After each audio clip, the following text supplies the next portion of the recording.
Hi, everyone. Well, thank you for having us. It's good to be here. I'm glad there's another group that's in between us and lunch, so this will. Yeah, there you go. Yeah. Don't leave. Yeah, you won't get first in line. So anyway, thank you for having us, Brand Innovators. This is really fun, and I'm excited to be here with Matt. We caught up last week and had a little chat, but then I did some digging, and I think one of the really most interesting things I think about you in this field is that how you got here. It was a very circuitous route to come to sports marketing. So I wanted you to talk a little bit, like, how did you make that leap from engineering into, marketing? It is a bit unique. So I have a physics degree from Georgia Tech. I got that because nobody's mother gets mad at them for getting an engineering or science degree. It turns out, worked for Lockheed Martin, did a SAIC, did a startup for a little bit in cancer research, and kind of found myself every day, like just watching the clock a little bit, it wasn't very social. It wasn't going out for happy hours. It was kind of the 9-to-5 Department of Defense work that you probably expect from the television shows. And I just yearned for more. An opportunity came up at Anheuser-Busch in commercial innovation. So I kind of started my time at Anheuser-Busch working on the tech field, but for a marketing lens. We did some holograms to launch a brand called Estrella Jalisco, light up tap handles, some smart fridges. And the more I got into it, the more I got into the marketing side of the business, and learned that was really where I had that passion. And then my official transition into marketing, I remember a woman by the name of Chelsea Phillips, who oversees a lot of our Beyond Beer portfolio now, interviewed me for our NASCAR position. And it was in Manhattan at the time. And I think I was the only person in our CSO office in Manhattan that ever been to a NASCAR event. I grew up in Georgia, big Dale Senior, Dale Junior fan. And so I just kind of left it in, and I found myself really enjoying it, and one thing led to another, and here we are today. All right, that's curing cancer to cure it, obviously. Yeah, so, you worked on. Startup is no longer out there, but right.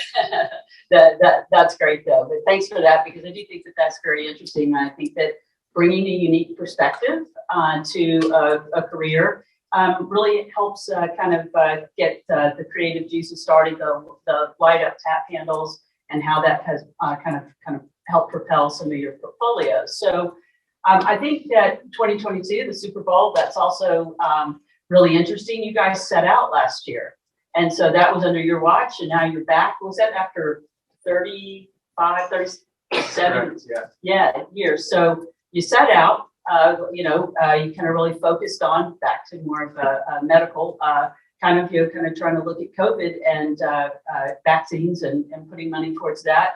And you came back. So what does that feel like to be back after having a year out?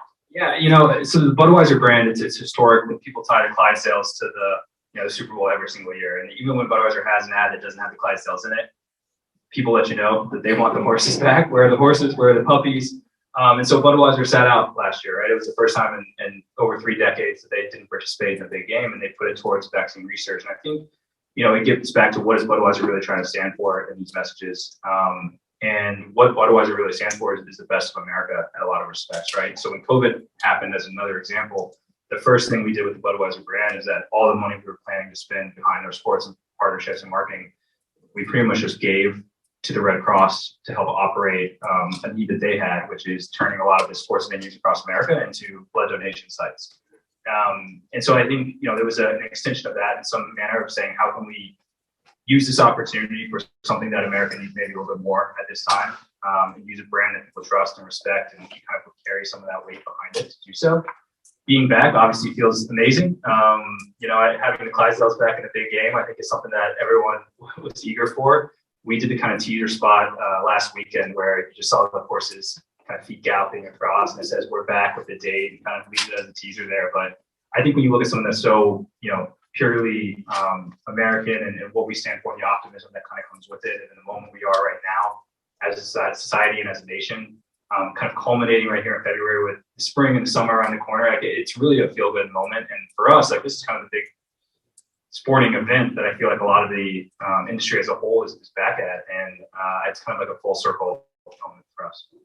I think that's great. Yesterday was really nice hearing Tim Ellison and his entire team really talking about what a dream job it was for them to try to make it into the NFL. If they couldn't do it on the field, they were doing it in their jobs, kind of supporting NFL, and I thought it was a really great story. And I was kind of thinking, taking that back to you too, that it can't be in the NFL to be with the world's largest brewery. That also sounds like a dream come true for many young men, especially from Georgia. But now you're also changing your kind of approach and who you're focusing on from a marketing. And this year, you're really not just focusing on Anheuser-Busch or the Clydesdales or the dogs. You're bringing into your other brands that you're trying to make your beverages more accessible to more people or more attractive to more people. So tell me about that and kind of how you look at that. I'm glad that the Clydesdales are going to be back. Everyone's glad they're back. Yeah. I think a lot of what we do in sports marketing boils down to relevancy at some level, right? A lot of the reasons we do sports marketing is to be as most relevant as we can with each consumer across the entire United States. And consumers have changed a lot over the last 50 years, 100 years, back when Budweiser was brewed for the first time 150 years ago. And so it's just about changing with them. And they don't have the same taste profiles they used to. So they like spirits more. They like wine more. We have a Cutwater Spirits brand, which will be running, in the Super Bowl on Sunday for the first time as a national campaign. And it's our mixed cocktails in a can. They're delicious. They have a White Russian, which I know you're looking at me a little quizzically, but it's actually fantastic and I would recommend. But it's about meeting the needs of those consumers and the different occasions in which they enjoy an alcoholic product at the end of the day. And so if we can meet those needs, it becomes a great opportunity for us to stay relevant in their lives in the ways that they're looking for, that relaxation moment, that bonding moment with friends, whatever it may be. And, Bud and Bud Light are obviously core to what we do as a business, but we got to keep evolving or someone else will do it. And, just last week, we kind of announced the Bud Light Next, kind of the future, the next generation of light beers, if you will. Bud Light was kind of that for Budweiser in a lot of respects. So Bud Light Next is kind of that next generation, 0 carbs. I don't know how they do it. I'm making sure that it's right in all of our contracts and everything, but it's fantastic. The beer tastes great. If you guys see it around town, recommend you try it. But it's really how can we keep evolving to meet the needs of fan bases and consumers. Great. And then obviously Bud Light has been the king of beers, I guess, for quite some time now and has been dominant in all of your Super Bowl. But now this year, because you're branching out, but you have like 500 brands within your portfolio. How do you decide? And from the sports perspective, because, obviously you have your corporate marketing, but you guys seem to be very distinct from your corporate marketing with the sports marketing. And maybe that's just a perception that I have, but I am curious. How do you determine, okay, this is the tentpole moment, the Super Bowl. There's a lot of focus on us. We've had this 3 decades of relationship. How are we going to determine? How did you know that it was going to be, next? How did you think? Hey, we've got to talk about the cocktails. I think it's understanding with anything. It's understanding what you're trying to get out of it, right? What are the objectives of why we're marketing in the Super Bowl? Is it awareness? Is it to change perceptions? Is it a new fan base that I need to really make inroads into? And I think for each one of our brands, it's a little bit of a nuanced reason that we're kind of diving into that space. Next, it's a very big awareness play for us. It just launched last week. 100 million people are going to be watching the game. It's a great opportunity for us to get the name and this new product in front of all those people as we lead into the spring and into the summer. Then you look at Budweiser, it's a little bit more about, people know Budweiser. You go to the average person down the street. Hey, have you ever heard of Budweiser? Yeah, I bet they have. But how can we change the perception in such a way that, we can use these moments to reiterate some of the core values? And so then it's not necessarily awareness, but it's kind of changing that emotional state that you have drawn in connection to it. And so I think for each of our brands, we say, hey, these are the 15 brands we really need to succeed in 2022. Which of these do we think the Super Bowl can help them kind of achieve their goals? And that's really how we narrow down the list. And then with each of the brands that you're featuring, do all of them have NFTs? I know that Bud Light does. And you did drop hundreds? I didn't personally drop any, yeah. But my company's done an amazing job with the NFTs. Do I think they'll all become NFTs? I don't know. I think the Budweiser campaign with NFTs had a ton of success. Bud Light Next launched the NFTs as part of the, launch of the campaign as a whole, with these NFT holders kind of have access and influence into the brand's future in a lot of ways. I think it's a really interesting space for NFTs. I think the utility behind it is obviously something that has a ton of value. I think will keep permeating into the sports world because at the end of the day, one of the biggest things that we lean on sports for is obviously relevancy and connection to what fans care about, but it's also unique access. And I think that's really what NFTs, really embody at the end of the day, is that unique access. And can we start using that unique access with tickets? Can you start using it for surprise and delights, meet and greets, any of these other things? And will every one of my brands have an NFT? Like probably not. Maybe. Hard for me to say where I am today, but I do see the true value in it. If the value keeps getting adopted on a larger and larger basis, then I think the sky's the limit. I think that's great. Thank you. What are you most excited about, kind of from today, outside of being here, of course, and coming up to Sunday? What are you and your team doing, and what are you most excited about?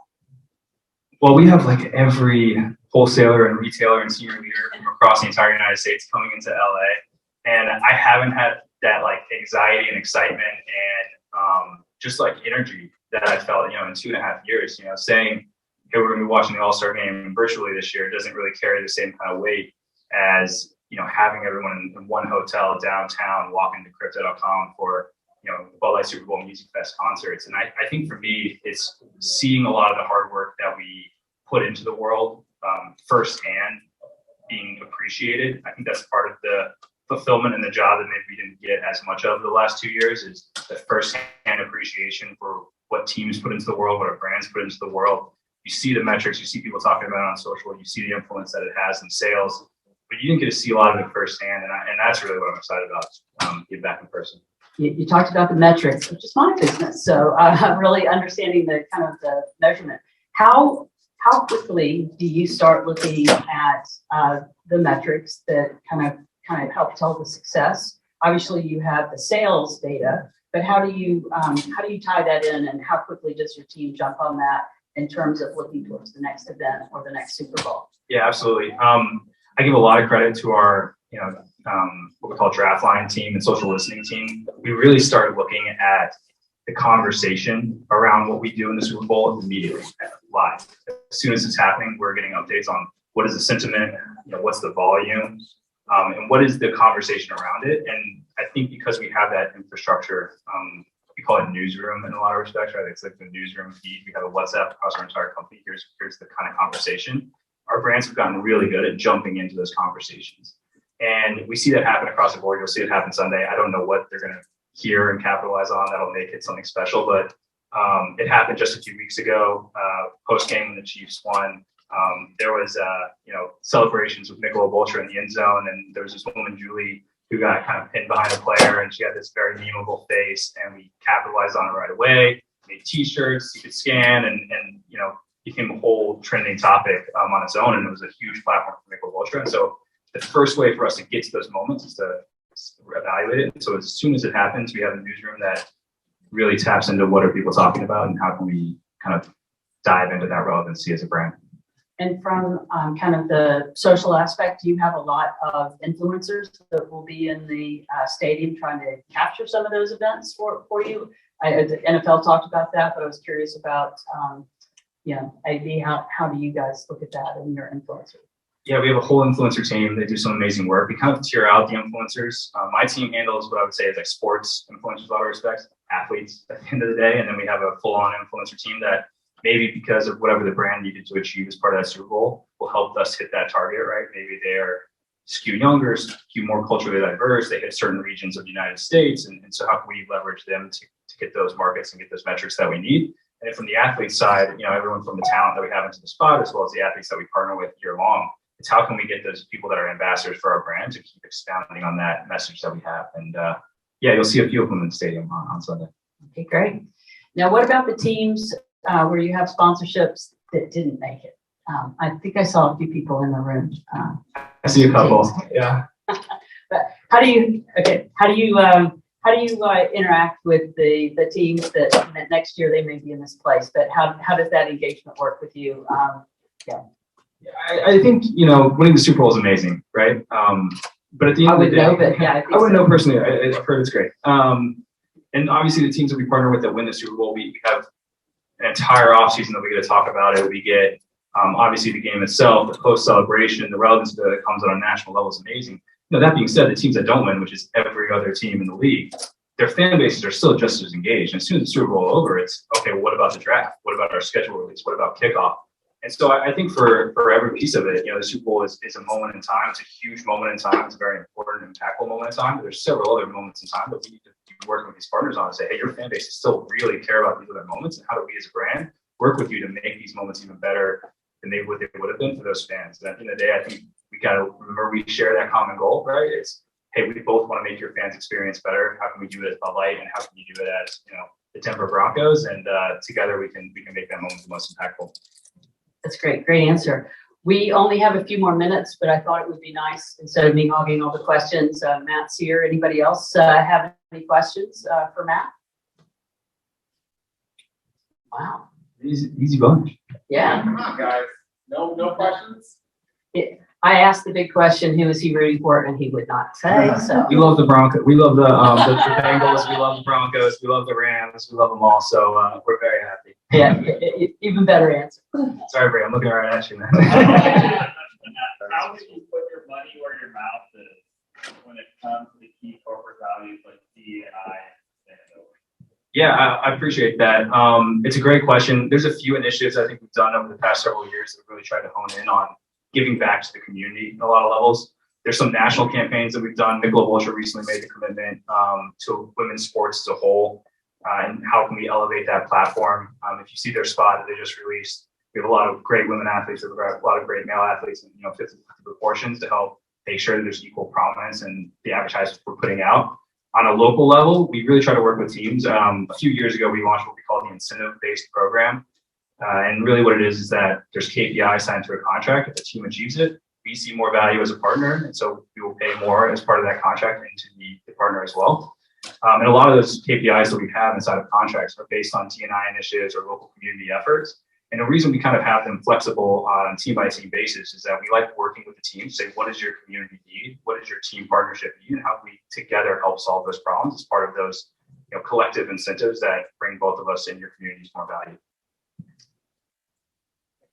Well, we got time for one more. Yeah.